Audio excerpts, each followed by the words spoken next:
तो हम इसमें क्या पढ़ेंगे, सारी वीडियोस में, इस एक वीडियो के अंदर सारी की सारी पेंटिंग्स, हिस्ट्री की, सिविक्स के सारे बॉक्स है ना, इकोनॉमिक्स के सारे टॉपिक्स, मतलब जितना आपके चैप्टर के बीच में पेंटिंग्स वगैरह से, फोटो वगैरह से इन्फॉर्मेशन एमसीक्यू में आएगी, वो सब कवर करनी है, ठीक है। तो हिस्ट्री के पहले चैप्टर की पहली पेंटिंग है, आपको इसका नाम भी याद रखना है। देखो ये जो पेंटिंग है, the dream of world wide democracy, यानी कि जिस व्यक्ति ने ये पेंटिंग बनाई है, जिनका नाम फ्रेडरिक स्यूरो है, उन्होंने पूरे विश्व को, जिस अपनी मतलब कि हर इंसान की अपनी अपनी थिंकिंग होती है, तो वो जिस तरीके से पूरे विश्व को देख रहे थे ना, पूरे विश्व को देखने का मतलब क्या है कि जिस तरीके की उनकी ड्रीम थी कि वर्ल्ड ऐसा होना चाहिए, डेमोक्रेटिक वर्ल्ड होना चाहिए, वो उन्होंने अपनी पेंटिंग में दिखाया था। तो इसका नाम लिखा हुआ है the dream of world wide democratic and social republic, ठीक है। The pact between nations, a print prepared by Frederic Sorrieu. तो आपको नाम याद रखना है फ्रेडरिक स्यूरो, ठीक है ना। और ये जो फर्स्ट में लिखा हुआ the dream of world wide democratic and social republic याद रखना है, और टाइम याद रखना है 1848, ठीक है। उसके बाद देखते हैं, ये अर्स्ट रेनन है, ठीक है। अर्स्ट रेनन ने जो नेशन की डिफाइन दी है, आपको उसके बारे में आपको उसमें याद क्या रखना है, बस उतना। पहला तो आपको याद रखना है अर्स्ट रेनन कहाँ के थे, फ्रांस के फिलोसफर थे, ठीक है ना। इनकी ऑटोबायोग्राफी नहीं आएगी वैसे, एक बार माइंड में फिर भी देख लो। 1823 से 1892 के बीच में इन्होंने नेशन को डिफाइन करा था, और वो नेशन जिनका व्हाट इज़ अ नेशन को इन्होंने अपनी भाषा में क्या वो इंटाइटल किया था, कुस्ट सी क्विन नेशन, ठीक है। ये इनकी भाषा यानी फ्रेंच भाषा के अंदर उन्होंने इसको ऐसे बोला था। वो कहना चाह रहे थे इसके अंदर उन्होंने, मैंने पहली वाली वीडियो जो बनाई थी तो उसमें भी मैंने बताया था इसके बारे में, जब मैं इस चैप्टर कवर करा रही थी बीच में, तो उसके अंदर इन्होंने बोला था कि जो नेशन होता है वो एक बहुत लंबी कहानी होती है एक नेशन के बनने के पीछे। उसके अंदर लोगों का बहुत सारा सेक्रीफाइस, बहुत सारा डिवोशन, खुद का एंड्योवर्स, एक पूरा हीरोइक पास्ट होता है। इसमें बहुत ग्लोरिस्ड मैन होते हैं जो अपने आप को सेक्रीफाइस करते हैं, तब जा करके एक नेशन का आइडिया बनता है। नेशन के अंदर जो लोग होते हैं उनके अंदर सॉलिडेरिटी होती है, ठीक है ना, अपनी नेशनलिज्म फीलिंग होती है। तो इस सब चीज़ों को बता करके उन्होंने बोला था कि ये नेशन बनाता है। नेशन कभी भी ऐसा नहीं हो सकता है कि कोई भी ऐसा एरिया या कोई भी ऐसा लैंड जिस पर कोई रूल कर रहा है और वो एनेक्सिंग कर रहा है, दूसरे की पावर को होल्ड कर रहा है, लोगों की इच्छा के विरुद्ध काम कर रहा है, तो उस जगह को हम नेशन नहीं बोलेंगे। ये अर्स्ट रेनन ने अपनी डिफाइन दी थी व्हाट इज नेशन के अंदर। प्लेबिसाइड किसे कहते हैं, ये न्यू वर्ड इसमें लिखा हुआ है, जब कोई भी व्यक्ति डायरेक्ट वोट करता है किसी भी चीज़ के लिए कि वो उसे एक्सेप्ट कर रहा है या रिजेक्ट कर रहा है, अपना जब ओपिनियन देने के लिए हम करवाते हैं। राजा ने कोई भी कानून पारित किया और उस कानून के अंदर राजा जो है जनता की राय लेना चाहता है, तो जनता वहाँ आएगी और आकर के वोट डालेगी। अगर वो सहमत होगी तो येस बोलेगी, यानी कि एक्सेप्ट हो जाएगा, और सहमत नहीं होगी तो वो ये नो बोलेगी, तो फिर वो रिजेक्ट हो जाएगा। तो इसे क्या बोलते हैं हम, प्लेबिसाइड, जब हम लोगों की विल जानने की कोशिश करते हैं, ठीक है। ये दो पेंटिंग्स इसमें दे रखी हैं। ये कवर ऑफ जर्मन अल्मांक है, ठीक है, ये डिज़ाइन किया गया है किसके, तो ये जर्नलिस्ट थे, उनका नाम क्या था, एड्रिस रेबनन, और कब किया था उन्होंने, ये 1798 में। ये जो इमेज है ये फ्रेंच के बस्तील की इमेज है, ठीक है, जहाँ पर रिवॉल्यूशनरी क्राउड ने एक फोर्टेस पे अटैक किया था, ठीक है ना, और वहाँ पर फिर वहाँ की सरकार के आर्मी के लोगों के द्वारा बहुत धुआंधार गोलाबारी करी थी, जिसके अंदर बहुत सारे लोगों की डेथ हो गई थी। उसी उपलक्ष्य में ये बनाया गया था, ठीक है ना। और दूसरा वाला जर्मन का एक प्रोविंस है कसेल, उसको दिखा रहा है कि वहाँ पर एक डेस्पोटिक रूल हो रहा था, वहाँ पर भी लोगों को बहुत प्रॉब्लम फेस करनी पड़ी थी। तो ये दोनों ही जो है, इनको बनाने के पीछे मकसद क्या है। उसके बाद जो जैकोबिन क्लब है सिटी ऑफ मेंज, वहाँ पर स्टेबलाइज हुआ था। इनको बनाने का मतलब है कि वहाँ के लोगों का जो डिवोशन है, उन लोगों ने जो सेक्रीफाइस किया है उसको शो करने के लिए, ठीक है। आपको इसमें याद क्या रखना है, आपको इसमें याद रखना है कि जो कवर है, एक तो किसने बनाया है, ये जर्नल अल्बांक, डिज़ाइन किसने किया है, एड्रिस रेमनन ने किया है, ठीक है। और इमेज किस किस की है, एक तरफ है फ्रांस के बस्तील की और दूसरी तरफ है जर्मन के प्रोविंस कसेल की, ठीक है। उसके बाद इस वाली पेंटिंग में देखो, इसमें क्या है, planting of tree of liberty in Zweibrücken Germany. Germany के जो लोग हैं ना, एक ट्री ऑफ लिबर्टी को क्या कर रहे हैं, प्लांट करने की कोशिश कर रहे हैं, ठीक है ना। और ट्री ऑफ लिबर्टी मतलब क्या है, स्वतंत्रता के अधिकार को एक तरीके से ट्री के रूप में शो करने की कोशिश कर रहे हैं। कहाँ पर कर रहे हैं, जर्मनी के अंदर। जर्मनी में भी कौन सी जगह है, जिब्रकन, ठीक है ना। इस subject of this colour print by the, उसको पेंट करने वाले व्यक्ति का नाम क्या है, उस पेंटर का नाम है कार्ल कैस्पर फ्रिज, ठीक है ना। तो जो कार्ल कैस्पर फ्रिज है, उन्होंने इसको पेंट किया है। उनका in this the occupation of town, और जगह कौन सी है बेटा, जगह का नाम है ज़्वेबरिंग, ठीक है। और ये फ्रांस की आर्मी है, फ्रेंच के सोल्जर्स हैं इसके अंदर। और फ्रेंच के जो सोल्जर्स हैं उन्होंने एक मतलब उनको पहचानने के लिए कैसे पहचान होंगी, उन्होंने ब्लू वाइट और रेड यूनिफॉर्म पहन रखी है, ठीक है ना, ब्लू वाइट और रेड यूनिफॉर्म। उसके बाद में देखो, और उसके बाद में इनको पोर्ट्रेट यानी ऑपरेशन, लोग पीसेंट के ऊपर जो ऑपरेशन किया जाता है, उन्हें हरास किया जाता है, यंग वुमेन्स को हरास किया जाता है, पीसेंट को फोर्स किया जाता है न्यू डान करने के लिए। तो इन सब चीज़ों से मुक्ति पाने के लिए जो ट्री ऑफ लिबर्टी है उसको प्लेट करने की कोशिश कर रहे हैं ना। तो इस पेंटिंग में दिखाया गया है क्या, ट्री ऑफ लिबर्टी। और व्यक्ति कौन है जिन्होंने इस पेंटिंग को पेंट किया है, उनका नाम क्या है, कार्ल कैस्पर फ्रिज, ठीक है। उसके बाद कुछ इंपॉर्टेंट डेट्स हैं जो इसमें आपको याद रखनी है, जैसे कि नेपोलियन ने इटली पर इन्वेड, यानी कि नेपोलियन ने इटली पर अटैक कब किया था, 1797 में। जबकि खुद ब खुद नेपोलियन रूल कब बना था, रूलर बन के वो कब आया था? रूलर बन के 1798 में। इटली पर इन्वेड करा था नेपोलियन ने 1797 में, यानी इटली पर अटैक करा था। 1814 से 1815 के बीच में नेपोलियन की हार हो गई थी, क्योंकि वो वाटरलू के वॉर के अंदर हार गया था। और वाटरलू के वॉर के अंदर हारने के बाद में वीना एक जगह है, वहाँ पर एक कॉन्फ्रेंस हुई थी कि अब नेपोलियन हार गया है तो नेपोलियन के द्वारा जो जीती हुई जगह है उनका क्या करना है, कौन किसको कंट्रोल में रखेगा। वियना ऑस्ट्रिया की कैपिटल थी। वहीं पर उस समय वहाँ के जो रूलर थे उनका नाम था मेटरनिक, जो काफ़ी उस समय पावर में थे। तो इसी वजह से उन्होंने बोला था कि वियना में आते हैं, पीस कॉन्फ्रेंस सेटलमेंट करते हैं। कब? जब नेपोलियन की हार हो गई थी 1814-1850 के बीच में बैटल ऑफ वाटरलू में। ठीक है। 1821 के अंदर ग्रीक ने अपनी इंडिपेंडेंस के लिए स्ट्रगल किया था, यानी कि वो अंडर में था, एक तरीके से कॉलोनी के रूप में था, है ना। काफ़ी ज़्यादा झगड़ा हो रहा था ब्रिटेन और फ्रांस के बीच में। ब्रिटेन कह रहा था मैं अपना कंट्रोल रखूंगा, फ्रांस कह रहा था मैं अपना कंट्रोल रखूंगा। तो इसी बीच फ्रेंच जो ग्रीक के लोग थे उन्होंने बोला कि हम किसी कंट्रोल में नहीं रहेंगे, हम अपना इंडिपेंडेंस लेंगे। तो ठीक है। उसके बाल्कन वॉर्स के बारे में भी ग्रीक वगैरह ये बाल्कन्स के अंदर भी आते थे। तो ये बाल्कन्स को लेकर ये ग्रीक को ने अपने इंडिपेंडेंस के लिए स्ट्रगल कब किया था? 1821 में। 1848 बहुत ज़रूरी है, क्योंकि इसके अंदर इस समय यूरोप के अंदर रिवॉल्यूशन हुआ था।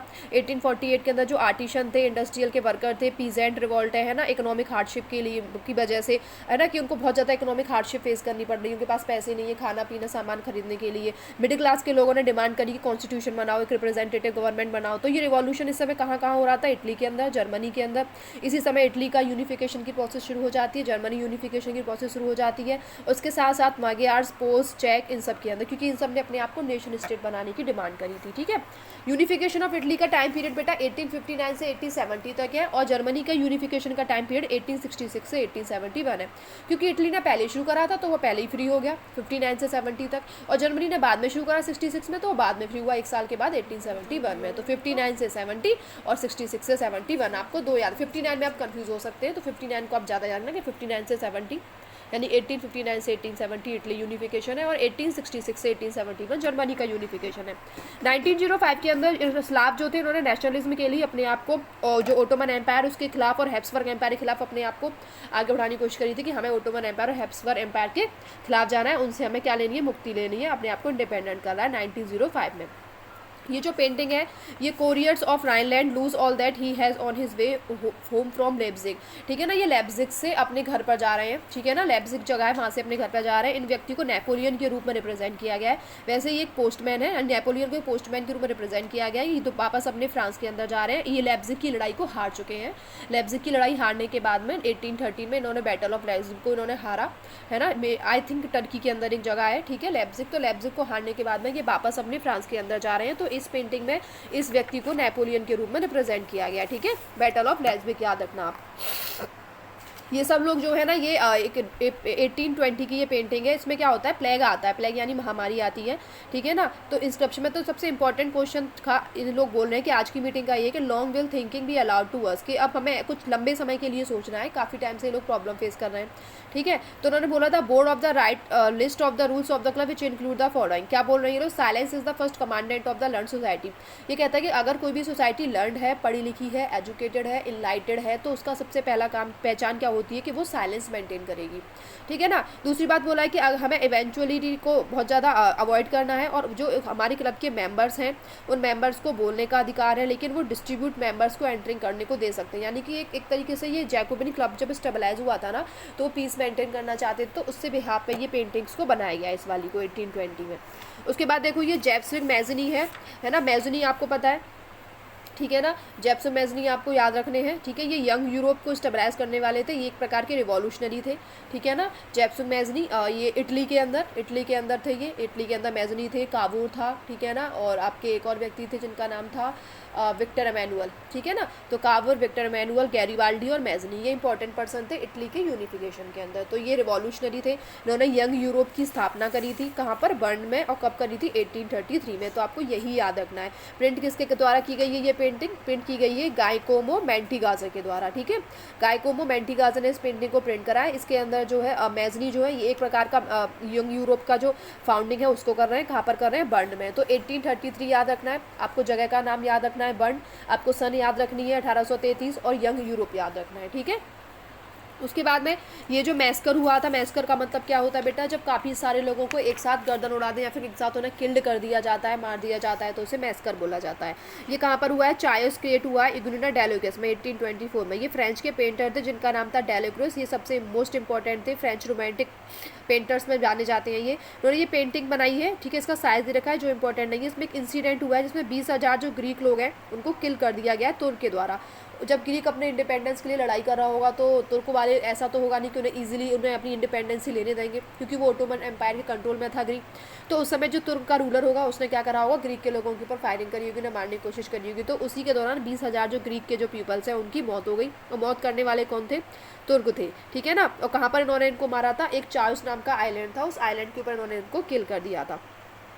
तो ये ड्रामेटिसाइजिंग इस इंसिडेंट को focusing on the suffering of womens and childrens, तो यानी कि जो वुमेन्स और चिल्ड्रंस हैं उनके ऊपर फोकस करने के लिए। दूसरी बात क्या थी कि विविड कलर को इस पेंटिंग में, तो पेंटिंग में क्या यूज़ किया गया ये आपको केवल इतना याद रखना है कि जो ग्रीक लोग थे जब वो अपनी इंडिपेंडेंस के लिए लड़ रहे थे तो चाओस नाम का एक आइलैंड था जहाँ पर जो तुर्क जिनके कंट्रोल में वो पहले थे, जिनसे इंडिपेंडेंस लेने की कोशिश कर रहे थे, उन्होंने उनको किल कर दिया था, ठीक है। उसके बाद ये देखो, the Grimm brother folk tales and nation building. जो Grimm's fairy tales is a familiar name, ये काफ़ी family name. The brother of Jacob and Wilhelm Grimm were born in the German city of Hanau इन 1785 एंड 1786 respectively. ये जो Jacob और Wilhelm Grimm है ना, इन दोनों का जन्म जो था जर्मन सिटी में हुआ था। जर्मन सिटी जिसका नाम क्या था, हनाउ था। कब हुआ था, जो पहले व्यक्ति जैकोब है इनका 1785 में, दोनों ब्रदर्स थे ये, और दूसरे जो है विल्हेम ग्रिम इनका 1786 में हुआ था, है ना। दोनों स्टडी कर रहे थे लॉ की, ठीक है। लेकिन अचानक से उनका ओल्ड फॉक टेल्स मतलब की जो स्टोरीज होती है ना, पुरानी स्टोरीज लिखने में उनका इंटरेस्ट जगा। उन्होंने 6 साल अपनी मतलब स्पेंड करी ट्रैवलिंग करने के लिए, विलेज से विलेज जाने के लिए, लोगों से बात करना, राइटिंग करना, फेरी टेल्स करना, ठीक है, इन सब चीज़ों पर। पॉपुलर थे वो बच्चों के बीच में, एडल्ट्स के बीच में, ठीक है, क्योंकि वो बच्चों की और रिलेटेड स्टोरीज लिखते थे तो बच्चे तो न जानते होंगे। 1812 में उन्होंने अपना पहला कलेक्शन जो था टेल्स का सब पब्लिश करा। उसके बाद दोनों ही भाई बहुत एक्टिव हो गए लिबरल पॉलिटिक्स के बारे में लिखने में, लोगों की फ्रीडम ऑफ प्रेस के बारे में जो मूवमेंट हो रहा है उनके बारे में लिखने में। साथ के साथ उन्होंने 33 वॉल्यूम अपनी डिक्शनरी के जर्मन भाषा के अंदर पब्लिश करे, जो ये इसीलिए इन दोनों ब्रदर्स को एक साथ नाम लेकर के इनके टाइटल के साथ ग्रिम ब्रदर के नाम से जाना जाता है। उन्होंने फ्रेंच का डोमिनेशन देखा था कि जर्मन का जो कल्चर है उसके ऊपर खतरा है, क्योंकि वहाँ पे फ्रेंच के डोमिनेशन हो रहा है, ठीक है। तो उन्होंने एक फॉक टेल्स बनाई थी जिसमें उन्होंने कलेक्ट करा था एक्सप्रेशन की किस तरीके से जर्मन की जो स्पिरिट है वो प्योर है, लेकिन उसके जो कल्चर है उसको खतरा पड़ रहा है क्योंकि फ्रांस उस पर कंट्रोल कर रहा है। तो अपनी फॉक टेल में जर्मन की भाषा में उन्होंने इस चीज़ को शो करने की कोशिश करी थी। फ्रेंच का जो डोमिनेशन है उसके अपोज के लिए उन्होंने अपनी पेंटिंग बनाई थी या अपना राइटिंग लिखा था। उसके बाद में देखो एक लिबरल पॉलिटिशियन है जिनका नाम है कार्ल वेल्कर, ठीक है ना। ये जो लिबरल पॉलिटिशियंस हैं, कार्ल वेल्कर ये इलेक्टेड मेंबर है कहाँ के, फ्रैंकफर्ट पार्लियामेंट के, ठीक है। अब Frankfurt parliament I think Germany की पार्लियामेंट को बोला जाता है, ठीक है। तो जर्मनी की जो पार्लियामेंट थी वो फ्रैंकफर्ट पार्लियामेंट थी, और फ्रैंकफर्ट पार्लियामेंट के अंदर एक सदस्य थे जिनका नाम था कार्ल वेल्कर, जो लिबरल थे यानी कि रिफॉर्म चाहते थे, ठीक है। उन्होंने अपने कुछ व्यूज़ को शो किया था। उनके जो व्यूज़ था उनका मेन थीम क्या था कि वो लिबर्टी और इक्वलिटी देना चाहते थे वुमेन्स को, और ये भी उन्होंने बताया कि वुमेन को किस तरीके की लिबर्टी, किस तरीके की इक्वलिटी। एक तो वो बोलते हैं नेचर ने क्रिएट करा है मैन और वुमेन को दोनों को, लेकिन दोनों को डिफरेंट फंक्शन दिए हैं। मैन का फंक्शन अलग है लेकिन वुमेन का फंक्शन अलग है, दोनों के डिफरेंट फंक्शंस हैं। मैन जो है वो स्ट्रॉन्गर है, बोल्डर है ना, और freer of the two designed किया है। वो क्या इन्होंने बोला है कि जो मैन का काम क्या होता है, मैन को इन्होंने स्ट्रॉन्गर बताया है, बोल्डर बताया है, ठीक है। इन्होंने बोला है कि वो फैमिली का प्रोटेक्टर होता है, इसका मतलब वो पब्लिक में टास्क होते हैं सारे टास्क को वही करता है, लॉ का डोमेन वही करता है, डिफेंस में प्रोडक्शन वही, डिफेंस में जाते हैं सामान बनाना, डिफेंस में जितना भी काम है उसमें वही करता है, प्रोडक्शन का काम है तो वही करता है। तो उन्होंने क्या करा, कैटेगराइज कर दिया कि मैन इन चीज़ों में होता है इन्वॉल्व। वुमेन को उन्होंने वीक बताया, वुमेन को उन्होंने डिपेंडेंट बताया, टिमिड बताया। उन्होंने बोला कि ये प्रोटेक्शन ऑफ मैन की, यानी वुमेन्स को मैन के प्रोटेक्शन की ज़रूरत होती है, वुमेन इंडिपेंडेंट नहीं होती हैं, वो डिपेंडेंट होती हैं। उन्होंने बोला वुमेन वीक होती हैं, ठीक है ना। इन व्यक्ति ने उन्होंने बोला कि वुमेन का काम होता है घर पर रहना, अपने बच्चों की देखभाल करना और अपनी फैमिली को पालना, ऐसा उन्होंने बोला, ठीक है। तो उन्होंने फर्दर प्रूव किया इन डिफरेंसेस को, बताया कि जो इक्वलिटी है दोनों सेक्सेस की, दोनों की अलग अलग है, दोनों की फैमिली की डिग्निटी है।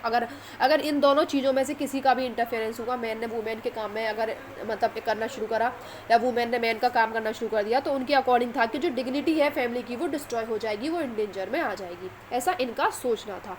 एक दूसरे व्यक्ति जिनका नाम है ल्यूस ओटो पैटियर, पीटर सॉरी, जो लुइस ओटो पीटर है 1890 से 1895, ये आपको याद नहीं रखना है, ठीक है। लुइस ओटो पीटर जो है ये पॉलिटिकल एक्टिविस्ट है, उन्होंने वुमेन जनरल और सबसे ये फेमिनिस्ट थे। फेमिनिस्ट का मतलब क्या होता है बेटा, जो फीमेल को लेकर के ज़्यादा बात करते हैं, फीमेल को ज़्यादा प्रायोरिटी देते हैं, या फिर फेमिनिज्म को फॉलो करते हैं, फीमेल्स को अब रखते हैं हमेशा, उनके बारे में ही बोलेंगे। तो उन्होंने फेमिनिस्ट पॉलिटिकल एसोसिएशन था उसका, इन्होंने सबसे पहला इशू अपने न्यूज़पेपर में उठाया, इन्होंने अपना न्यूज़पेपर कैरी किया 21 अप्रैल 1849 में। उन्होंने बोला था कि चलो सोचते हैं कि कितने मैन हैं जो इस thought of living and dying of the sake of liberty को फॉलो करते हैं, जो अपने आप को लड़ाई के लिए प्रिपेयर करते हैं, फ्रीडम के लिए प्रिपेयर करते हैं सभी ह्यूमन बींग्स में। जब उन्होंने ये क्वेश्चन किया तो उन्हें ईजिली रिस्पॉन्ड मिला येस। लोगों ने बोला हाँ हम करते हैं, है ना। उन्होंने बोला हम अपना एफर्ट लगाते हैं, बेनिफिट करते हैं, हम पूरी ह्यूमैनिटी भी लगाते हैं, लिबर्टी जो है इंडिविजुअल है। लेकिन उन्होंने बोला कि जो स्वतंत्रता है, जो लिबर्टी है, उसको तुम डिवाइड नहीं कर सकते, ठीक है ना। ऐसा नहीं कर सकते कि जो मैन है उसके पास स्वतंत्र अलग है और फीमेल के पास स्वतंत्र, जो इतनी स्वतंत्र आपके पास में उतनी ही उनके पास में। उन्होंने बोला जो फ्री मैन होता है उसे आप टॉलरेट नहीं कर सकते। अगर तुमने फ्री मैन जो है therefore must not tolerate to be surrounded by the unfree, यानी कि जो फ्री मैन होते हैं वो अगर कुछ अनफ्री मैन है तो वो फ्री मैन के साथ टॉलरेट नहीं कर सकते। तो एक फीमेल जो है वो किस तरीके से एक मैन के साथ टॉलरेट कर सकती है।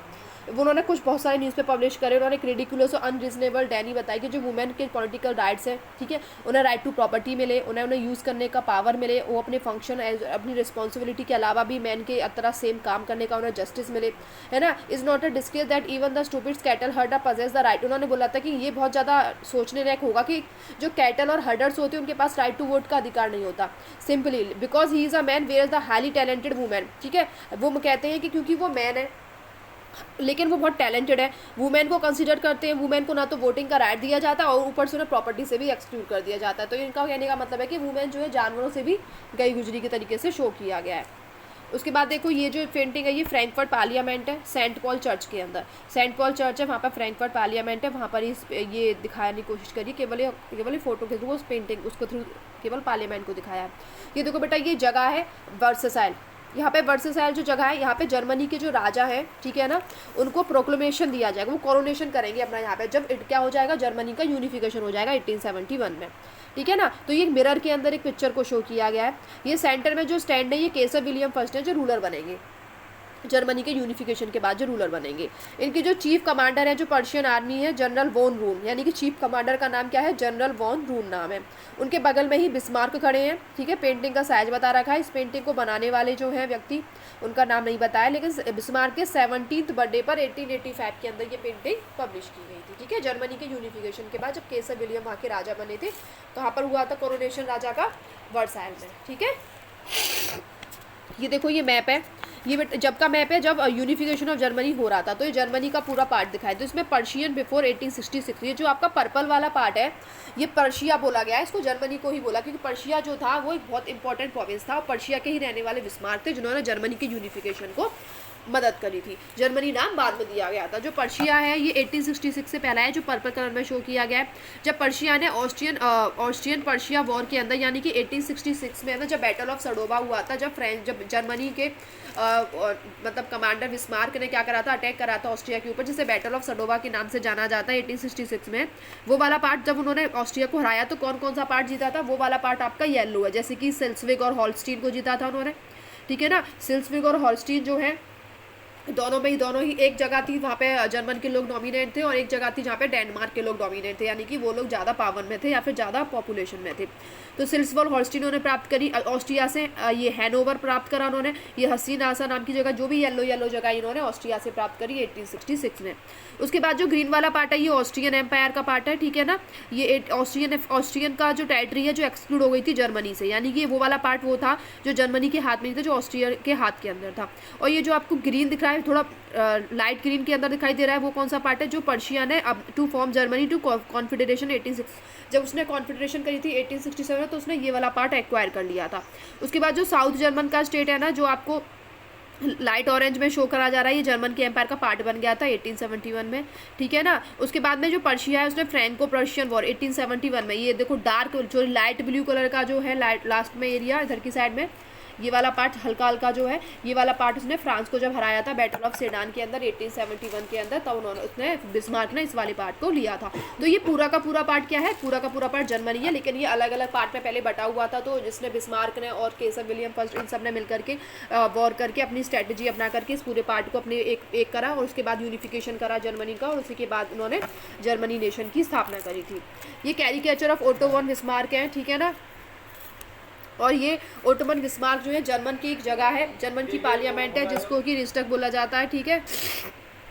ये caricature of auto von Bismarck, ये ओटो वन बिस्मार्क को शो किया गया जर्मन की रिस्टक यानी जर्मन की पार्लियामेंट रिस्टक के अंदर। आई थिंक फ्रैंकफर्ट पार्लियामेंट शायद फ्रांस की होगी, क्योंकि ये रिस्टक है जर्मनी की। तो ठीक है, आप एक बार चेक कर लेना, कंफर्म कर लेना, ठीक है। तो फ्रैंकफर्ट पार्लियामेंट जर्मनी की है, ठीक है। ये रिस्टक में भी शो किया गया। ये फुगारो वेना की एक जगह है जिसमें ओटोमन बिस्मार्क को शो किया गया है। अब ये इटली है, इटली का यूनिफिकेशन में आपको ये याद होना चाहिए। देखो इटली में सबसे ऊपर जो जगह है ना, लोम्बार्डी और वेनेशिया, ये लोम्बार्डी और वेनेशिया के इटली को 1866 में प्राप्त हो गया था, जब इटली ने बिस्मार्क की सहायता करी थी ऑस्ट्रिया से युद्ध लड़ने में, बैटल ऑफ सडोवा में। तो लोम्बार्डी और वेनेशिया उसे तब प्राप्त हुआ था, हालांकि लोम्बार्डी प्राप्त हुआ था, वेनेशिया उसे बाद में मिला था। उसके बाद देखो ये जो परमा, मॉडर्ना और टस्कनी जो 3 एरिया है ना, ये जो है यहाँ पर प्लेबिसाइड करवाया गया था। पूछा गया था लोगों से आप किसके साथ रहना चाहते हो, तो फिर लोगों ने प्लेबिसाइड में इटली के अंदर रहना पसंद करा था।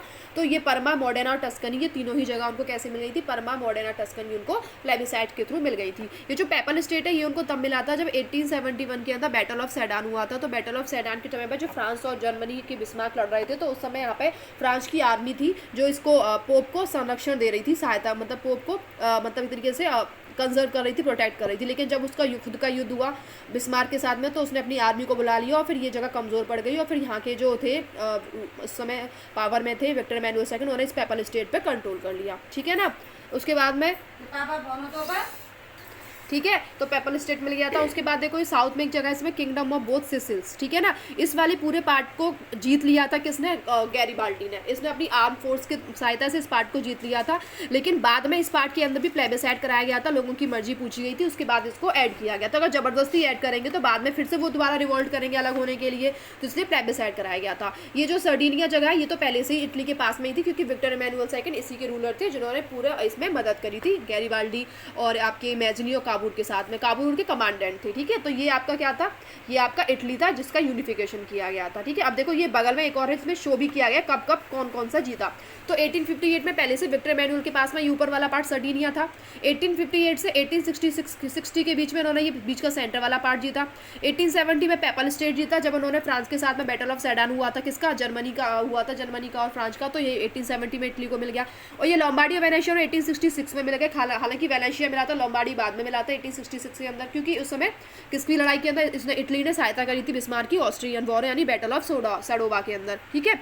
1860 में ये नीचे वाला पार्ट मिल गया था जब गैरीबाल्डी ने इस पार्ट को जीत लिया था प्लेबिसाइड होने के बाद में। और ये वाला जो नीचे एक और पार्ट है ब्लू वाला, ये ऑर्डिनरी उनके पास में था, विक्टर एमेनुअल सेकंड के पास में, ठीक है ना। सर्डिनिया ऊपर था, पीडमांड नीचे था। सर्डिनिया पीडमांड ऑलरेडी उनके पास में था 1858 तक। तो ये इटली का यूनिफिकेशन है, एक माइंड मैप के थ्रू याद रखने के लिए, ठीक है। उसके बाद देखो ये गैरीबाल्डी, मैं आपको जैसुब गैरीबाल्डी का नाम ले रही थी, ये वही आ गए।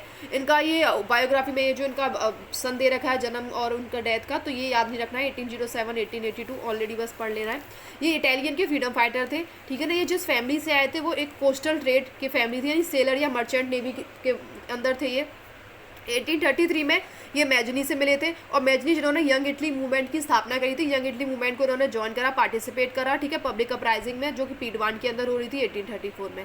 उस अपराइजिंग को दबा दिया गया था। गैरीबाल्डी को जो थे वो भाग गए थे, क्योंकि जब सप्रेस करते हैं तो अब्सोल्युटली जो लीडर होते हैं उनको मारने की, पकड़ने की कोशिश करते हैं। तो ये उनको गैरीबाल्डी को पकड़ने की कोशिश की गई होगी, तो गैरीबाल्डी यहाँ से साउथ अमेरिका भाग गए थे, फिर ना फ्ली कर गए थे। वहाँ पर उन्होंने मतलब कि लिव्ड इन एक्सिल, कम से कम 1848 तक वो वहीं पर छुप छुप के एक्सिल के रूप में रहे साउथ अमेरिका के अंदर।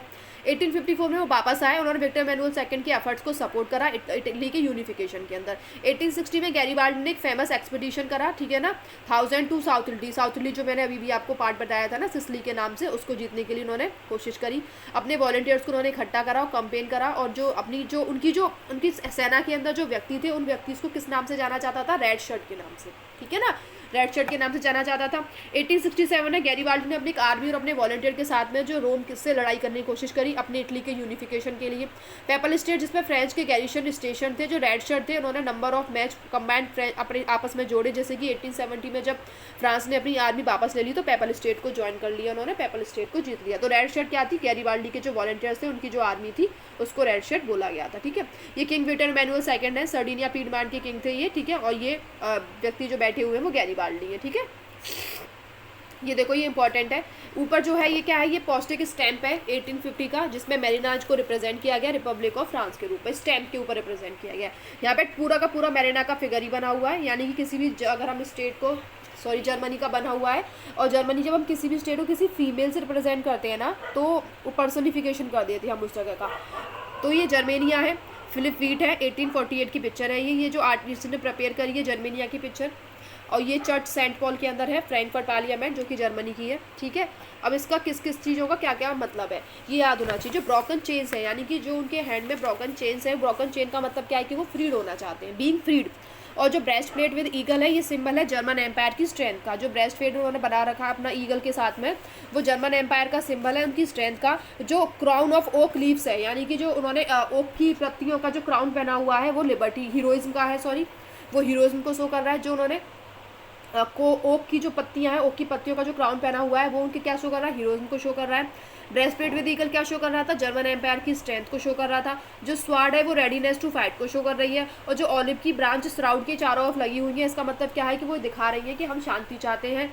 ब्लैक, रेड और गोल्ड रिकलर जो है ये इन्होंने अपने लिबरल नेशनलिस्ट के लिए फ्लैग बनाया है, ठीक है ना। उसको duke of the German state ने बैन कर दिया था बाद में, ठीक है ना। ये rays of the rising sun जो है ये एक नए एरा की बिगिनिंग को शो कर रहा है, ठीक है। तो broken chain, being freed, breast plate with eagle symbol of German strength, crown of oak leaves heroism, sword readiness to fight, और olive branch around the sword willingness to make peace. और ये उनका ट्री कलर का वो है अपना flag है। और rising of rays of rising sun क्या है, बिगिनिंग ऑफ न्यू एरा। तो ये याद होना चाहिए, एमसीक्यू में पूछा जा सकता है। ये जर्मनी जब हार गई होगी कभी तो ये इन्होंने फॉलन ऑफ जर्मनी को शो करते हुए उनकी हार को शो किया है 1850 के अंदर, ठीक है। ये देखो ये जर्मनिया की एक और भी फिगर है जिन्होंने गार्डिंग कर रही है, ये क्या राइन को, राइन जगह है जर्मनिया के अंदर और एक नदी भी है राइन, ठीक है। तो आर्टिस्ट हैं जिनका नाम है लॉरेंस चेसन, जिन्होंने इसे कमीशन किया है पेंटिंग को, ठीक है। इसके अंदर आपको और कुछ याद नहीं रखना। उसके बाद देखिए ये एक मैप है, ये ब्रिटिश एम्पायर का मैप है। इसमें टॉप में एक एंजल है, ठीक है, जिसने बैनर ले रखा है अपने हाथ में फ्रीडम का, और उनके फोरग्राउंड में ब्रिटेनिया है। ब्रिटेनिया सिंबल है ब्रिटिश के नेशन का, ये याद होना चाहिए आपको, ठीक है ना। ब्रिटेनिया जो है वो ब्रिटिश के नेशन का सिंबल है। और ये जो है इसमें सिटिंग ओवर द ग्लोब, ये ग्लोब के ऊपर बैठी हुई हैं। Colonies of the represent through images of tiger, elephants और फॉरेस्ट, ये सब ये जो आपस में जो जानवर जो बैठे हुए हैं ना, ये इन्होंने अपनी कॉलोनीज़ को दिखाने के लिए शो कर रखा है कि जो कॉलोनीज़ है उनके पास में माइंड नहीं है, या वो मैच्योर नहीं है, या फिर वो समझदार नहीं है। उसको शो करने के लिए जानवर्स के रूप में इन्होंने अपनी कॉलोनीज़ को शो किया है और डोमिनेट अपने आप को दिखाया है पूरे वर्ल्ड के अंदर, ठीक है। ये जो 6 अप्रैल 1 से 6 अप्रैल 1919 की है, इसमें बहुत मास लेवल पर लोग हैं, ठीक है। इनका कॉमन फीचर है क्या, नेशनल मूवमेंट में पार्टिसिपेट करना। अब ये 6 अप्रैल 1919 में ऑब्वियसली कौन सा मूवमेंट चल रहा था, खिलाफत मूवमेंट, ठीक है। उसके बाद में ये इंडियन वर्कर्स हैं साउथ अफ्रीका के अंदर, यानी भारत के लोग हैं जो साउथ अफ्रीका में वर्कर के रूप में काम कर रहे हैं, ठीक है ना। ये वॉल्सकट से जा रहे हैं 6 नवंबर 1913 में। महात्मा गांधी जो थे उन्होंने वर्कर्स को लीड किया था, ठीक है ना, जब उस समय वो साउथ अफ्रीका के अंदर थे 1913 वापस आए थे। कब, हमारे इंडिया के अंदर 1915 में, ठीक है। 1930 में अफ्रीका के अंदर, तो वहाँ पर ये इसको मूवमेंट को लीड कर रहे थे। ये मूवमेंट चल रहा था कहाँ से, न्यू कैस्टल से ट्रांसवर्सल तक, जहाँ पर मार्च किया था उन्होंने गांधी जी ने, और गांधी जी को अरेस्ट भी कर लिया गया था। और उन्होंने यहाँ पर सत्याग्रह चलाया था, रेसिस्ट यानी कि जो नॉन वाइट है उनके सपोर्ट में और जो वाइट है उनके खिलाफ चलाया था, ठीक है। ये जनरल डायर है। जनरल डायर आपको बहुत अच्छे से पता होगा, जिन्होंने अमृतसर पंजाब के जलियांवाला बाग के अंदर क्या करवाई थी, फायरिंग करवाई थी, वो व्यक्ति है ये जनरल डायर, ठीक है। 13 अप्रैल 1919 को आपका जलियांवाला कांड हुआ था अमृतसर के अंदर, ठीक है। ये फॉरेन क्लोथ को बाइकआउट करने के लिए मूवमेंट चला था ना आपका, ये नॉन कॉपरेशन मूवमेंट 1922 तक चला था ये, है ना। तो जुलाई 1922 की बात है जब ये फॉरेन क्लोथ को क्या कर रहे थे, फॉरेन क्लोथ को बाइकआउट करने की कोशिश कर रहे थे, ठीक है। उसके बाद देखो 6 जनवरी 1921 है, पुलिस थी यूपी की, तो यूपी की पुलिस के ऊपर फायरिंग कर दी गई थी, ठीक है ना, एट पीजेंट ईयर, कहाँ पर, रायबरेली के अंदर। तो the police in United province fire eight, sorry, UP की पुलिस ने फायरिंग कर दी थी पीजेंट्स के ऊपर, और पीजेंट कहाँ के थे, रायबरेली के, यानी कि जो रायबरेली के पीजेंट्स थे उनके ऊपर यूपी की पुलिस ने फायरिंग कर दी थी। कब करी थी, 6 जनवरी 1921 को, जिस समय नॉन कॉर्पोरेशन मूवमेंट चल रहा था, उस समय 6 जनवरी 1921 को यूपी की पुलिस ने पीजेंट्स के ऊपर फायरिंग कर दी थी। कहाँ, रायबरेली में। जवाहरलाल नेहरू जी जो थे वो यहाँ पर फायरिंग की जगह पर जाना चाहते थे, लेकिन पुलिस ने उन्हें जाने नहीं दिया था। जवाहरलाल नेहरू को बहुत गुस्सा आया, नेहरू जी ने एड्रेस करा उन पीजेंट्स को, उनको इकट्ठा करा, है ना, और बाद में उनसे मीटिंग भी करी। उन्होंने बताया कि तो बिहेव्ड एज कि उन्हें एक ब्रेव मैन की तरह बिहेव करना चाहिए, शांत रहना चाहिए, है ना, डेंजर के साथ में मतलब कि अपने आप को थोड़ा सा टॉलरेट रखना चाहिए। I do not know how they felt but I know that my feelings were. उन्होंने बोला था कि वो नहीं जानते थे कि वो लोग क्या सोच, लेकिन उन्हें ये इतना पता था कि वो अपनी फीलिंग्स को, सॉरी, ठीक है ना। तो for a movement by blood was अब नॉन वायलेंस वाज ऑलमोस्ट, उन्होंने बोला था कि जब तक खून बहा भी चलती रहेगी तब तक नॉन वायलेंस कंटिन्यू रहेगा। तो उन्होंने इस मतलब इसके अंदर उन्होंने केवल और केवल क्या बताने की कोशिश करी है कि जवाहरलाल नेहरू थे, जब रायबरेली किसानों के ऊपर क्या करा गया था, यूपी की पुलिस ने अटैक करा था, तो उस समय जवाहरलाल नेहरू ने वहाँ के पीजेंट्स को सपोर्ट करा था, है ना। उस समय ऑलरेडी क्या चल रहा था, मूवमेंट चल रहा था, नॉन कॉर्पोरेशन मूवमेंट, तो सत्याग्रह मूवमेंट के रूप में उन्होंने यहाँ पर उनको सपोर्ट करने की कोशिश करी। ये देखो चौरी चौरा कांड हुआ था आपका 5 फरवरी 1922 को हुआ था, ये गोरखपुर के अंदर हुआ था। गोरखपुर में एक जगह है चौरी चौरा, वहाँ पर 1922 के अंदर चौरी चौरा गोरखपुर की जगह है, जहाँ पर वहाँ के जो लोग थे, पुलिस जो थी, पुलिसों के ऊपर बाकी जो जनता थी जो वहाँ पे रिवोल्ट कर रही थी, उन लोगों ने क्या कर दिया था, वहाँ की पुलिस के ऊपर अटैक कर दिया था, और पुलिस के ऊपर अटैक कर दिया जहाँ पे बहुत सारे पुलिसमैन की डेथ हो गई थी, यानी कि हिंसा हो गई थी। यही एकमात्र कारण था जो महात्मा गांधी ने क्या कर दिया था, अपना नॉन कॉर्पोरेशन मूवमेंट वापस ले लिया था, और महात्मा गांधी को जेल भी हो गई थी, ठीक है।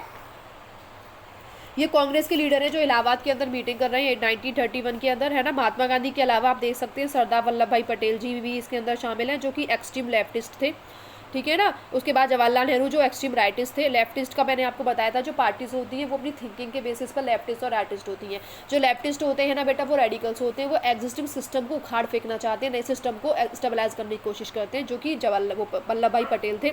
राइटिस्ट का मतलब क्या होता है, वो कंजर्वेटिव्स होते हैं, या तो वो कोई भी चेंज चाहते ही नहीं है, चाहते हैं थोड़ा बहुत चेंज चाहते हैं, थोड़ा शॉर्ट टर्म के लिए लॉन्ग चेंज चाहते हैं, वो जवाहरलाल नेहरू थे जो एक्सट्रीम राइटिस्ट थे। एक आपके सुभाष चंद्र बोस हैं जो कि 5th फ्रॉम राइट हैं, ठीक है। ये मेरा पार्टी के बेस बताया, लेकिन ये यहाँ पर आपको लेफ्ट राइट इनके बैठने के हिसाब से बताया गया है। ये जो आपके ये जो वल्लभ भाई पटेल है ना, ये आपके बिल्कुल लेफ्ट में बैठे हैं, आपको राइट लेफ्ट को देख करके बताना। ये मैंने आपको पार्टीज का बताया, लेकिन इसमें जो राइट लेफ्ट लिखा हुआ है ना, ये इनके बैठने के बेस पर लिखा हुआ है कि जवाहरलाल नेहरू एकदम राइट में बैठे हुए हैं, और सुभाष चंद्र बोस जो है राइट से 5th साइड में बैठे हुए हैं, और महात्मा गांधी तो आप लोगों को दिख ही रहे होंगे, ठीक है। उसके बाद में देखो डांडी मार्च पता है, डांडी मार्च से स्टार्ट हुआ था आपका सिविल डिसोबीडिएंट मूवमेंट। डांडी मार्च आपकी जो थी वो शायद 5 मार्च से 12 अप्रैल तक चली थी, ठीक है, डांडी मार्च। और ये इसके बाद में डांडी मार्च के अंदर 78 वॉलंटियर्स जो थे शामिल थे, ठीक है, महात्मा गांधी के साथ में, जो महात्मा गांधी के आश्रम साबरमती से डांडी तक गए थे। सॉल्ट जो बनाने का अधिकार है, जो कि उनसे छीन लिया गया था लोगों से, उन्होंने उस कानून को बना करके सॉल्ट का जो लॉ था ब्रिटिश का, उसको तोड़ने की कोशिश करी थी। उसके बाद में देखो इसमें ये हिंदुस्तान सोशलिस्ट रिपब्लिकन आर्मी के बारे में लिखा हुआ है। जो हिंदुस्तान सोशलिस्ट रिपब्लिक आर्मी है 1928 में बनी थी, शॉर्ट फॉर्म में HSRA से बोला जाता है। इसको फाउंड किया गया था फिरोजा कोटला दिल्ली के अंदर। एक फिरोजा कोटला व्यक्ति का नाम नहीं बल्कि एक जगह का नाम है। दिल्ली के अंदर एक जगह है जिसका नाम है फिरोजा कोटला, वहाँ पर जो है इसको स्टेबलाइज किया गया था, ठीक है। इन लीडर के अंदर जो लीडर्स थे भगत सिंह थे, जतिन दास थे, अजय घोष थे, ठीक है ना। हिंदुस्तान सोशलिस्ट रिपब्लिक पार्टी 1928 याद रखना है आपको। हिंदुस्तान सोशलिस्ट रिपब्लिक पार्टी अगर फुल फॉर्म भी आ जाती है तो 1928 है। फिरोजा कोटला जगह पर बनी थी। उसमें जो लीडर थे भगत सिंह थे, जतिन दास थे, अजय घोष थे, ठीक है। ड्रामेटिक एक्शन हुआ था इंडिया के अलग अलग पार्ट के अंदर। जो आपका हिंदुस्तान सोशल रिपब्लिक पार्टी का जो सिंबल था वो ब्रिटिश पावर को टारगेट करना था। अप्रैल 1929 में भगत सिंह और बटुकेश्वर दत्त ने लेजिस्लेटिव असेंबली के ऊपर बॉम्ब फेंका था। ये आपको पता होना चाहिए। भगत सिंह जी और बटुकेश्वर दत्त के द्वारा जो लेजिस्लेटिव असेंबली पर बम फेंका गया था वो अप्रैल 1929 में फेंका गया था, ठीक है। और इसके बाद ही उन्होंने ब्लो करा था ट्रेन पर अटैक करने की। लॉर्ड इरविन जो थे वो उस ट्रेन के अंदर ट्रैवल कर रहे थे। भगत सिंह और उनके साथ 23 और लोग थे जिन्होंने कोशिश करी थी कॉलोनियल गवर्नमेंट को उखाड़ फेंकने की, है ना। भगत सिंह जो थे उन्होंने स्टार्ट करा, लेकिन उन्होंने he did not wish to glorify the cult of bomb and pistol, लेकिन वो बॉम्ब और पिस्टल के यूज़ को बहुत ज़्यादा ग्लोरीफाई करना नहीं चाहते थे। रिवॉल्यूशन जो था वो एक प्रकार का मैनकाइंड हुआ था। उन लोगों ने रिवॉल्यूशन किया था चेंज लाने के लिए। उनका जो एक सिंबल था यानी कि एक जो वर्ड था जो वो यूज़ करते थे वो क्या था आपका, इनकलाब जिंदाबाद, ठीक है। ये फिर से आपकी टाइमलाइन आ गई है, इसमें कुछ इंपॉर्टेंट डेट्स हैं, ये ना, ये आपका नेशनलिज्म इन इंडिया वाले चैप्टर की डेट्स हैं। 1918 से 1919 में यूपी के जो पीजेंट थे, जो बाबा रामचंद्रन के द्वारा ऑर्गेनाइज किया गया था, ठीक है ना, वो डिस्ट्रेस फील कर रहे थे, तो वहाँ पे यूपी के पीएम के लिए को जो प्रॉब्लम थी उनको एड्रेस करने के लिए वहाँ पर कौन व्यक्ति थे, बाबा रामचंद्र, ठीक है, 1918 से 1919 में। अप्रैल 1919 में आपको पता है कि रॉलेट एक्ट आया था, ठीक है, और जलियांवाला कांड भी हुआ था। जलियांवाला कांड 13 अप्रैल को हुआ था, उससे पहले रॉलेट एक्ट आ गया था 1919 में। जनवरी 1921 में नॉन कॉपरेशन मूवमेंट और खिलाफत मूवमेंट को लॉन्च कर दिया गया था ऑफिशियली। नॉन कॉपरेशन मूवमेंट, जिसका अनदर नेम खिलाफत मूवमेंट भी है, उसको ऑफिशियली जनवरी 1921 के अंदर लॉन्च कर दिया गया था, ठीक है ना। फरवरी 1922 के अंदर चौरी चौरा कांड हुआ था, जिसमें गांधी जी जो थे इन्होंने नॉन कॉपरेशन मूवमेंट को वापस ले लिया था, ठीक है ना। मई 1924 में अल्लूरी सीताराम राजू जो थे उन्हें अरेस्ट कर लिया गया था 2 साल के लिए, उनकी जो ट्राइबल स्ट्रगल के अंदर ट्राइबल लोगों को सपोर्ट कर रहे थे। इसी बिहार पे अल्लूरी सीताराम राजू को 1924 के अंदर मई 1924 के अंदर उन्हें अरेस्ट कर लिया गया था, क्योंकि वो ट्राइबल्स लोगों को उनके रिवॉल्ट में सपोर्ट कर रहे थे। दिसंबर 1929 में लाहौर कांग्रेस हुई थी। लाहौर कांग्रेस के अंदर कांग्रेस ने क्या करा था, पूर्ण स्वराज की जो डिमांड थी उसको एक्सेप्ट करा था, ठीक है ना। लाहौर कांग्रेस के अंदर लाहौर कांग्रेस को जो लीड करने वाले जवाहरलाल नेहरू जी थे, उन्होंने क्या बोला था कि जो पूर्ण हमें किसी प्रकार डोमिनेशन स्टेटस नहीं चाहिए, क्योंकि साइमन कमीशन आया था 1928 में, जिसने डोमिनेशन स्टेटस की बात करी थी, लेकिन जवाहरलाल नेहरू डोमिनेशन स्टेटस को नहीं चाहते थे, इसलिए उन्होंने लाहौर कांग्रेस जिनको उन्होंने लीड करा था, और उसके अंदर उन्होंने क्या बोला था कि हम पूर्ण स्वराज चाहिए, हमें किसी प्रकार डोमिनेशन स्टेटस नहीं चाहिए। 1930 में अम्बेडकर जी जो थे उन्होंने डिप्रेस्ड क्लास एसोसिएशन की स्थापना करी थी, ठीक है ना। तो डिप्रेस्ड क्लास एसोसिएशन की स्थापना करने वाले कौन थे, अम्बेडकर, ऑटोमेटिकली वही होंगे। डिप्रेस्ड क्लास एसोसिएशन की स्थापना करी थी, कब करी थी, ये याद रखना है, 1930 में, ठीक है। 1930 मार्च के अंदर गांधी जी ने सिविल डिसोबीडियंट मूवमेंट को लॉन्च कर दिया था, जिसके अंदर उन्होंने सॉल्ट लॉ को ब्रेक करा था, कहाँ पर, दांडी में जाने के बाद सॉल्ट लॉ को ब्रेक करा था और सिविल डिसोबीडियंट मूवमेंट को उन्होंने लीड करा था, ठीक है ना, मार्च 1930 में। और जो 1931 में गांधी जी थे उन्होंने सिविल डिसोबीडियंट मूवमेंट का एंड कर दिया था, और दिसंबर 1931 के अंदर दोबारा से दूसरी राउंड टेबल कॉन्फ्रेंस हुई थी, जिसके अंदर गांधी जी ने पार्टिसिपेट किया था, और 1932 के अंदर दोबारा से उन्होंने सिविल डिसोबीडियंट मूवमेंट को दोबारा से लॉन्च कर दिया। 1931 वो पार्टिसिपेट करने के लिए गए थे, लेकिन 1932 में एक और भी चीज़ हुई थी, वो हुआ था पूना पैक्ट, मदन मोहन मालवीय की सहायता से अम्बेडकर और महात्मा गांधी के बीच में, डिप्रेस क्लास को देने वाले रिजर्वेशन को लेकर। वुमेन ने नेशनलिस्ट मूवमेंट में कितना ज़्यादा पार्टिसिपेट किया, ये इसमें दिखाने की कोशिश की गई है कि जब नेशनल मूवमेंट हो रहे थे तो वुमेन्स पहले वुमेन ऐसा नहीं था कि वुमेन्स घर में ही थी, बल्कि वुमेन्स ने क्या करने की कोशिश करी थी, पार्टिसिपेट करने की कोशिश करी थी मूवमेंट्स के अंदर। तो वुमेन ने किस तरीके से नेशनल मूवमेंट में पार्टिसिपेट किया था मास लेवल पर, तो वो इस पेंटिंग में शो किया गया। ये काम उन्होंने कब किया था, दांडी मार्च के टाइम पर किया था, ठीक है। 1928 में, ये सबसे इंपॉर्टेंट चीज़ है, आपको ये याद होना चाहिए। 1928 में जो वल्लभ भाई पटेल थे उन्होंने पीजेंट मूवमेंट को लीड किया था, कहाँ पर किया था, बारदौली में। बारदौली एक तालुक है, तालुक मतलब एक थोड़ा सा छोटा बड़ा सा गांव है, ज़्यादा छोटा भी नहीं है और मीडियम सा गांव है ना। बारदौली कहाँ पर है, गुजरात के अंदर। तो गुजरात का जो एक तालुक है, गुजरात का तालुक है बारदौली, जहाँ पर उन्होंने 1924 में उस पीजेंट मूवमेंट को लीड किया था। सॉरी 1928 में। 1928 में वल्लभ भाई पटेल जी ने बारदौली, जो कि गुजरात का एक तालुक है, वहाँ पर एक पीजेंट का मूवमेंट हो रहा था, उसको लीड करा था वल्लभ भाई पटेल ने 1928 में, जिसको हम बारदौली सत्याग्रह के नाम से भी जानते हैं, ठीक है।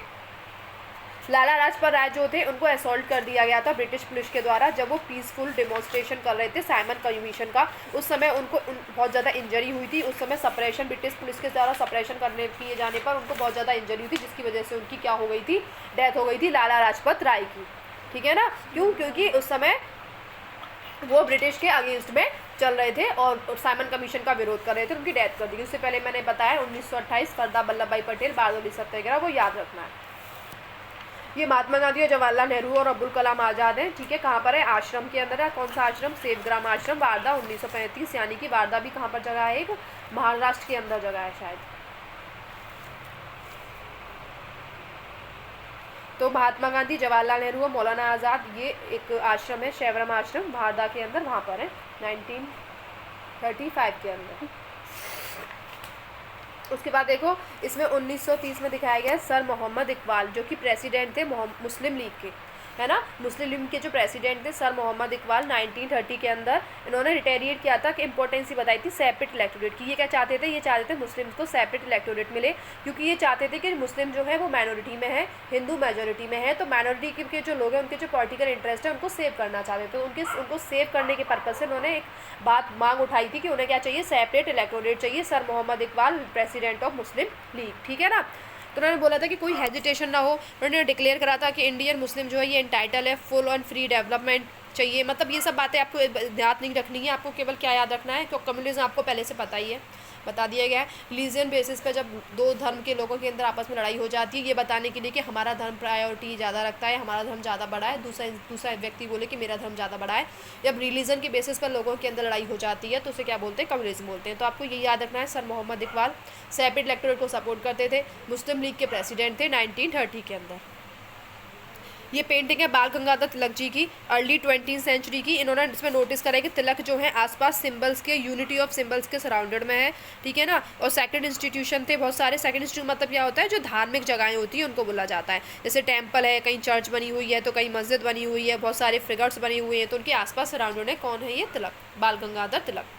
ये आपकी भारत माता की पेंटिंग है, जिनको बनाने वाले अबरिंद्रनाथ टैगोर हैं 1905, यानी 1905 में ही अबरिंद्रनाथ टैगोर ने भारत माता की पेंटिंग को बना दिया था, ठीक है, 1905 के अंदर। और ये मैं नोटिस किया गया है, जो मदर को आपने, हमारी जो मदर है उससे हमने अपने नेशन को सिम्बोलाइज़ करा है ना। अबरिंद्रनाथ टैगोर थे। और भी कुछ पेंटर्स हैं जैसे कि राजा रवि वर्मा, ये बहुत इंपॉर्टेंट पेंटर हैं, ठीक है ना। उन्होंने भी बहुत सारी पेंटिंग्स वगैरह बनाई हैं ट्रूली इंडियंस के ऊपर, ठीक है। ये जवाहरलाल नेहरू हैं, ये एक पॉपुलर प्रिंट है। नेहरू जी यहाँ पे शो किए गए भारत माता की इमेज के साथ में, ठीक है ना। भारत माता की इमेज उन्होंने अपने हाथ में ले रखी है। नेशनलिस्ट लीडर थे ये, उन्होंने भारत माता को हेड कर रखा है, ठीक है, सेक्रीफाइसेस को शो करने के लिए। ये दूसरी पेंटिंग है भारत माता की, ठीक है ना। इस फिगर के ये भी फिगर अबरिंद्रनाथ टैगोर के द्वारा बनाया गया है। इसमें उन्हें एक तरीके से त्रिशूल के साथ दिखाया गया है, जैसे हमारे सिंबल के अंदर, रिलीजियस सिंबल के अंदर दिखाते हैं, दुर्गा माता के रूप में भी दिखाते हैं। कोई एक लायन बैठा है, एक आपका पीछे एलिफेंट बैठा है, दोनों को सिंबलाइज अथॉरिटी के रूप में किया गया है। ये वुमेन का पोसेशन है, बॉम्बे क्विट इंडिया मूवमेंट के समय में। तो क्विट इंडिया मूवमेंट जो था ये क्रिप्स मिशन के फेलर के बाद में, और जो वर्ल्ड वार सेकंड का इफेक्ट हुआ था, चल रहा था, उस समय शुरू हुआ था। ये जो शुरू हुआ था ये 8 अगस्त 1942 को शुरू हुआ था, क्विट इंडिया मूवमेंट। वारदा के अंदर एक मीटिंग हुई थी, ठीक है ना। और ये वारदा जगह गुजरात के अंदर है, ठीक है ना, 14 जुलाई 1942 को। तो ऑल इंडिया कांग्रेस कमेटी ने क्या करा था, रेजोल्यूशन निकाला था कि वो एक नॉन वायलेंट मास स्ट्रगल करेंगे पॉसिबल वे पे, जिसके अंदर गांधी जी ने एक स्पीच दी थी, जिसमें उन्होंने एक फेमस वर्ड बोला था, डू और डाई, ठीक है ना। क्विट इंडिया मूवमेंट जो था ये लाया गया था एक भारत के बहुत बड़े पार्ट के ऊपर, बहुत मास लेवल पर लोगों ने, लेकिन इसके अंदर जो इंपॉर्टेंट लीडर थे सबको जेल कर दी गई थी। जो रीजन के जो पर्टिकुलर लीडर्स थे उन्होंने इसको लीड करा था, पार्टिसिपेशन था लोगों का, बहुत ज़्यादा एक्टिव पार्टिसिपेशन था। महात्मा गांधी वगैरह सबको पहले ही जेल कर दी गई थी। तो कौन लीड कर रहे थे, जयप्रकाश नारायण, अरुण आसफ अली, ठीक है ना, और राम मनोहर लोहिया। और बहुत सारी वुमेन्स थी, जैसे कि मानतीगिनी हाजरा बंगाल की थी, है ना, असम की थी, कनक कताला बरुआ असम की थी, और रमा देवी उड़िया। वुमेन्स के नाम जरूर याद रख लेना। एक नाम है मतनगिनी हाजरा बंगाल की, कनक कातला बरुआ असम की, और रमा देवी उड़ीसा की, ठीक है, ये नाम रख दो। ये सेकंड चैप्टर तक आपकी सारी पेंटिंग्स, सारे डायग्राम्स कंप्लीट हो चुके हैं, ठीक है। बाकी की वीडियोज़ के अंदर 3 चैप्टर बचे हैं, उन सब की डायग्राम्स और ये पिक्चर्स बता दी जाएंगी।